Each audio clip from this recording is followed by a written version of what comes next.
Welcome back to my YouTube channel Zubair Pharmacy Wala, and today we will discuss about the D Pharm second year and subject is Hospital and Clinical Pharmacy. The chapter है आपका एक नया chapter है, chapter 5 है compounding in hospital, ठीक है। और ये जो सिलेबस मैंने लिया है ये एज पर PCI है। तो चलिए हम देखते हैं जो कि 2023 का इस सिलेबस के अकॉर्डिंग है।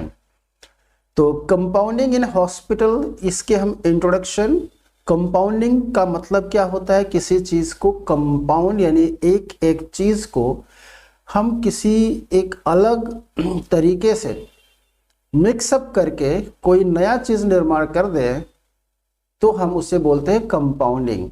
यानी compounding is a word derive from the compounder, या हम कह सकते हैं कि कंपाउंडिंग से ही कंपाउंडर बना है।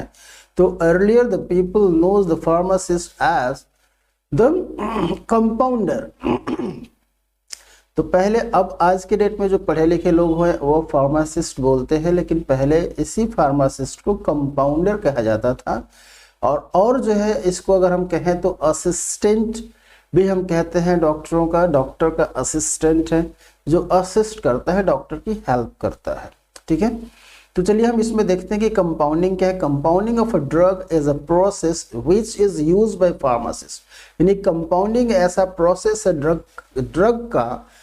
कंपाउंडिंग एक ऐसा प्रोसेस है जिसमें फार्मासिस्ट और फिजिशियन दोनों कर सकते हैं कंबाइन, यानी कि अलग अलग दो मेडिसिन या दो ड्रग्स हैं उसको मिक्स करना, दो से अधिक भी हो सकते हैं, है ना, मिक्स करना, कंबाइन करना, या उसमें वेरियस चेंजेस ला करके उसकी इंग्रेडिएंट्स को एक नया रूप देना, डेवलप करना ड्रग को, और वो ड्रग्स उनके पेशेंट के लिए ज़रूरी हो। यानी specific needs of a patient, वो किसके लिए बना रहे हैं, किसके लिए कंपाउंडिंग कर रहे हैं, तो पेशेंट के लिए। Compounding pharmacist prepare sterile drugs, यानी स्टेराइल ड्रग्स में क्या आते हैं, जैसे हम पैरेंटल ड्रग्स जिसको बोलते हैं, यानी इंजेक्शन फॉर्म में IV है ना, that are regularly use in hospital, जो हमें हॉस्पिटल में एवरीडे यूज होता है।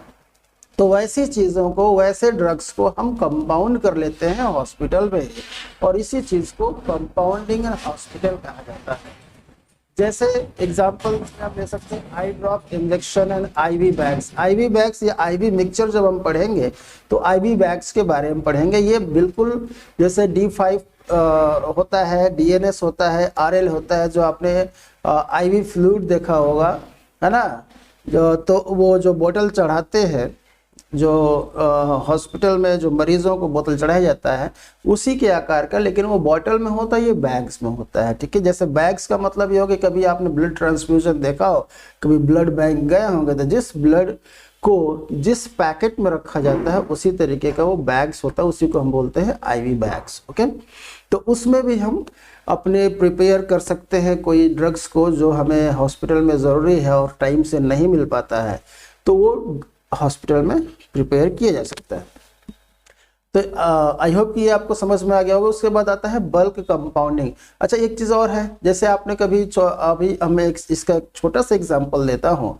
जैसे कि आप किसी क्लिनिक पे गए होंगे, किसी डॉक्टर को आपने दिखाया होगा, अगर किसी बच्चे को खांसी भी है, उसके बाद उसको जो है बुखार भी है, फीवर भी आ रहा है, तो करते क्या है जो डॉक्टर होते हैं, तो किसी भी एक कफ सिरप में अब अलग से वो पैरासीटामॉल या और भी जो एंटीपायरेटिक ड्रग्स है उसको देने के बजाय वो उसको मिक्स कर लेते हैं, यानी कि टैबलेट को पाउडर फॉर्म में बना लेते हैं और उसी सिरप में, कफ सिरप में डाल करके उसको दे देते हैं, ताकि बच्चे को आसानी से, ये एक ही बार में उसको अलग अलग अगर हम देते हैं तो अलग अलग तरीके से हम वो 2 बार 3 बार उसको खाना पड़ जाएगा मेडिसिन। बच्चा जो कि मेडिसिन खाना पसंद नहीं करते हैं, तो उसको एक ही सिरप में कंबाइन कर दिया जाता है। हालांकि ऐसे फार्मास्यूटिकल कंपनियां जो हैं वो ऐसे कॉम्बिनेशन में सिरप बनाती भी हैं, लेकिन वो ज़्यादा थोड़ा कॉस्टली पड़ता है। तो कॉस्ट को भी रिड्यूस करने के लिए इसमें डॉक्टर इस विधि को अपनाते हैं, जो कि किसी भी कफ सिरप को लिया जो उसके कफ के अकॉर्डिंग है पेशेंट के, और उसमें हमने जो भी एंटीपायरेटिक हमने मिलाया और उसको दे दिया। ठीक है। तो इस ये एक छोटा सा एग्जांपल है। ऐसे ऐसे ही बहुत सारे, जब बहुत बड़े बड़े हॉस्पिटल में जाएंगे तो बहुत बड़े बड़े कंपाउंडिंग होने वहाँ पे होंगे। ठीक है। तो बल्क कंपाउंडिंग क्या होता है? तो बल्क का मतलब ही होता है बड़े पैमाने पर, लार्ज स्केल। ठीक है। कंपाउंडिंग तो वही है, लेकिन यहाँ पे सिर्फ मुझे ये समझाना है कि बल्क कंपाउंडिंग क्या है। तो bulk compounding is a large amount of drug और active pharmaceutical ingredients of product at large scale. एक छोटी सी डिफिनेशन है ये, है ना। एक बल्क कंपाउंडिंग क्या है? तो बड़े पैमाने पे किसी भी एक्टिव फार्मास्यूटिकल या अमाउंट ऑफ ड्रग्स को प्रोडक्ट्स उसको कंपाउंड करना एक बड़े पैमाने पे ही बल्क कंपाउंडिंग कहलाता है।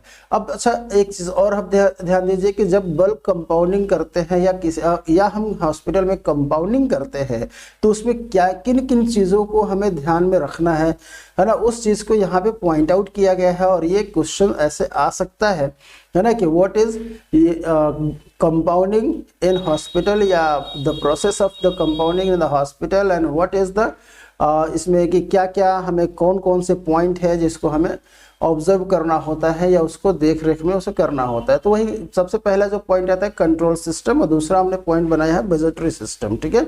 तो कंट्रोल सिस्टम में क्या है?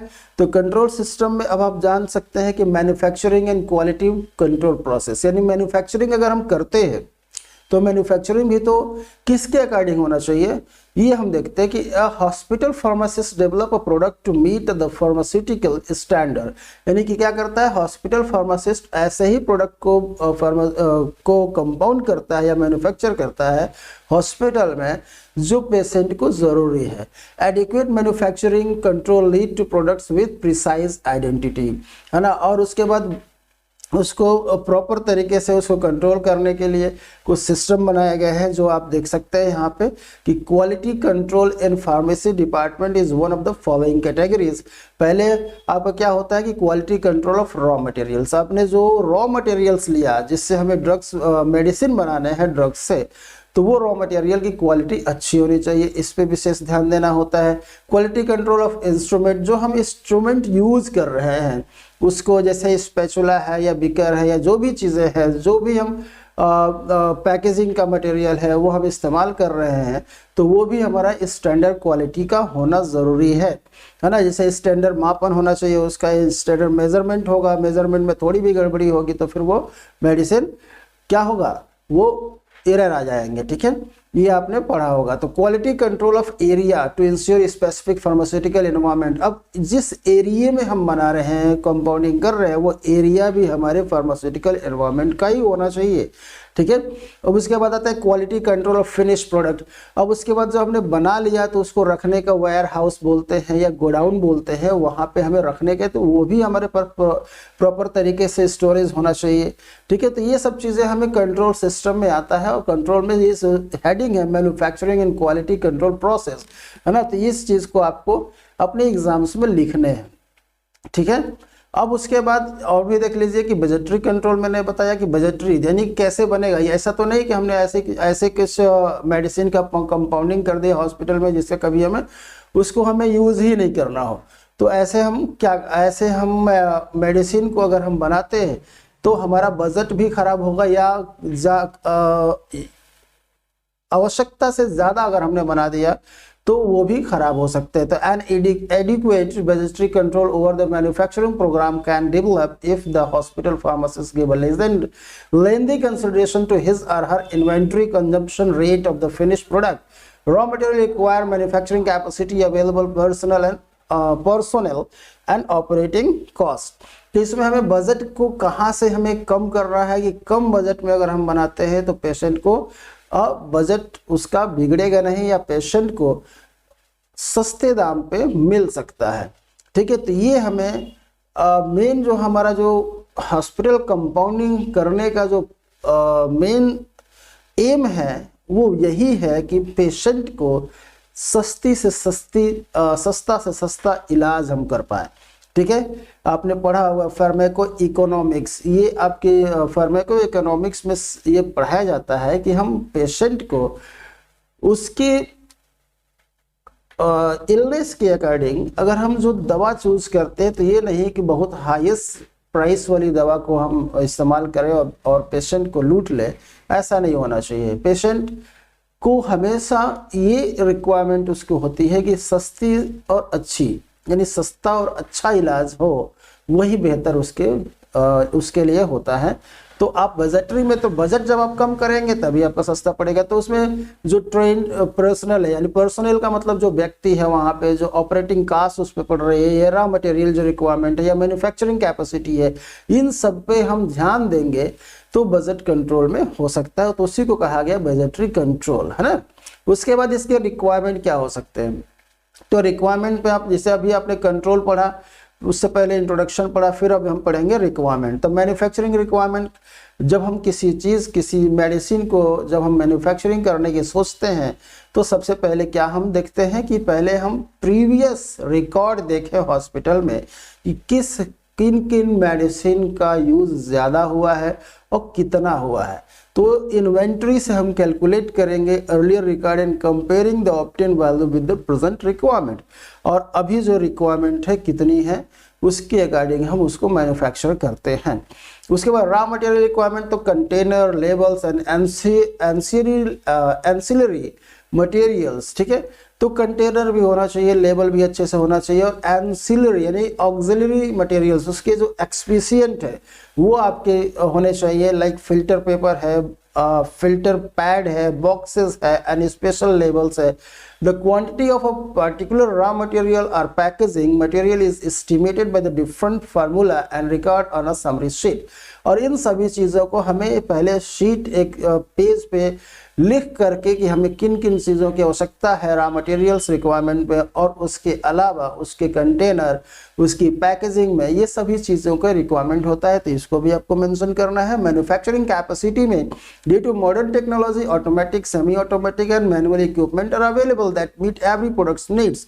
तो इसमें क्या होता है कि मशीनें भी बहुत सारी हैं जो आप हाथ से भी यूज़ कर सकते हैं, कुछ मशीन हाथ से इस्तेमाल कर सकते हैं और कुछ इलेक्ट्रिसिटी से, यानी कि ऑटोमेटिक भी होती है, कुछ सेमी ऑटोमेटिक होती है। जो फुली ऑटोमेटिक वो ऑटोमेटिक है, फुली ऑटोमेटिक में हमें कुछ नहीं करना है, सिर्फ प्रोडक्शन कर देगी वो। आप एक बटन दबाते हैं और पूरे प्रोडक्शन निकल आते हैं, तो वो फुली ऑटोमेटिक है। सेमी ऑटोमेटिक में कुछ हमें अपने हाथ पैर हिलाने पड़ते हैं, तो उसमें सेमी ऑटोमेटिक है। जैसे कि आप मान के चलिए कि एक अगर फुली ऑटोमेटिक वॉशिंग मशीन लेते हैं तो उसमें आप कपड़े डाल दीजिए, तो कपड़ा वो उसको धुल करके, वॉश आउट करके, फिर उसको रिंस करके, फिर रिंस कर देगा, खंगाल देगा, फिर उसको सुखा भी देगा, आपको कुछ नहीं करना है।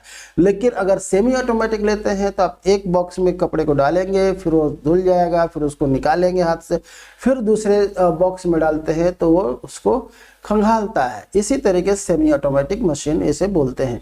और मैनुअल इक्विपमेंट, मैनुअल का मतलब हो गया कि पूरी तरह से उसमें कोई भी टेक्नोलॉजी का इस्तेमाल ना हो, वो सारी चीज़ें हमारे अपने हाथों से हो। तो equipment are available that meets every production needs, है ना। तो ये आप इस तरीके से मैन्युफैक्चरिंग कैपेसिटी है, इसको भी आप लिखेंगे। मैन्युफैक्चरिंग फैसिलिटीज़ क्या होनी चाहिए, तो सबसे पहले कि एसेप्टिक रूम्स, यानी कि रूम्स जो है बिल्कुल हमारा क्या होना चाहिए, फ्री फ्रॉम द इन्फेक्शन।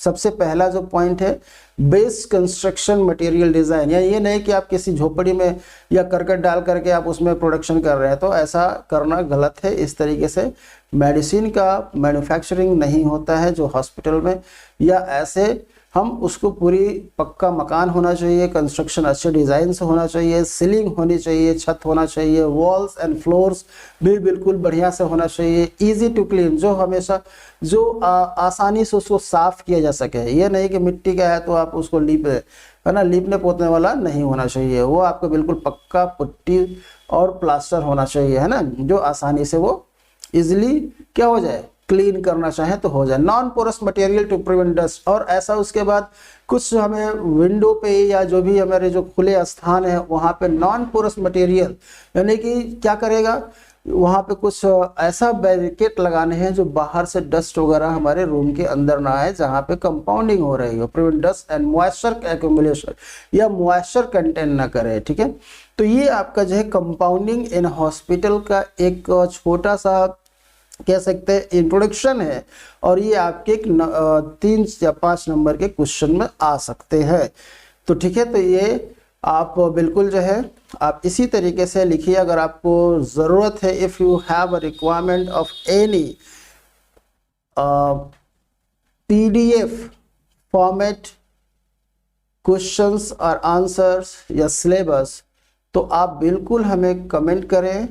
हम आपको बिल्कुल पूरी तरह से आपको इस PDF फॉर्म में हम आपको पहुंचाने की नोट्स कोशिश करेंगे, और आप बिल्कुल कमेंट कर देंगे, उसमें अपने नंबर को ड्रॉप कर देंगे तो आपको व्हाट्सएप पे ये PDF फॉर्म में नोट्स पहुंच जाएंगे। तो आपको अगर मैं आपसे ये कहना चाहूँगा कि अगर आपको इस वीडियो से थोड़ा भी आपको जानकारी प्राप्त हुई हो तो प्लीज़ इस चैनल को सब्सक्राइब ज़रूर करें। बिना सब्सक्राइब किए हुए इस चैनल को छोड़ के मत जाए, ठीक है? Okay, thank you so much, bye bye, take care.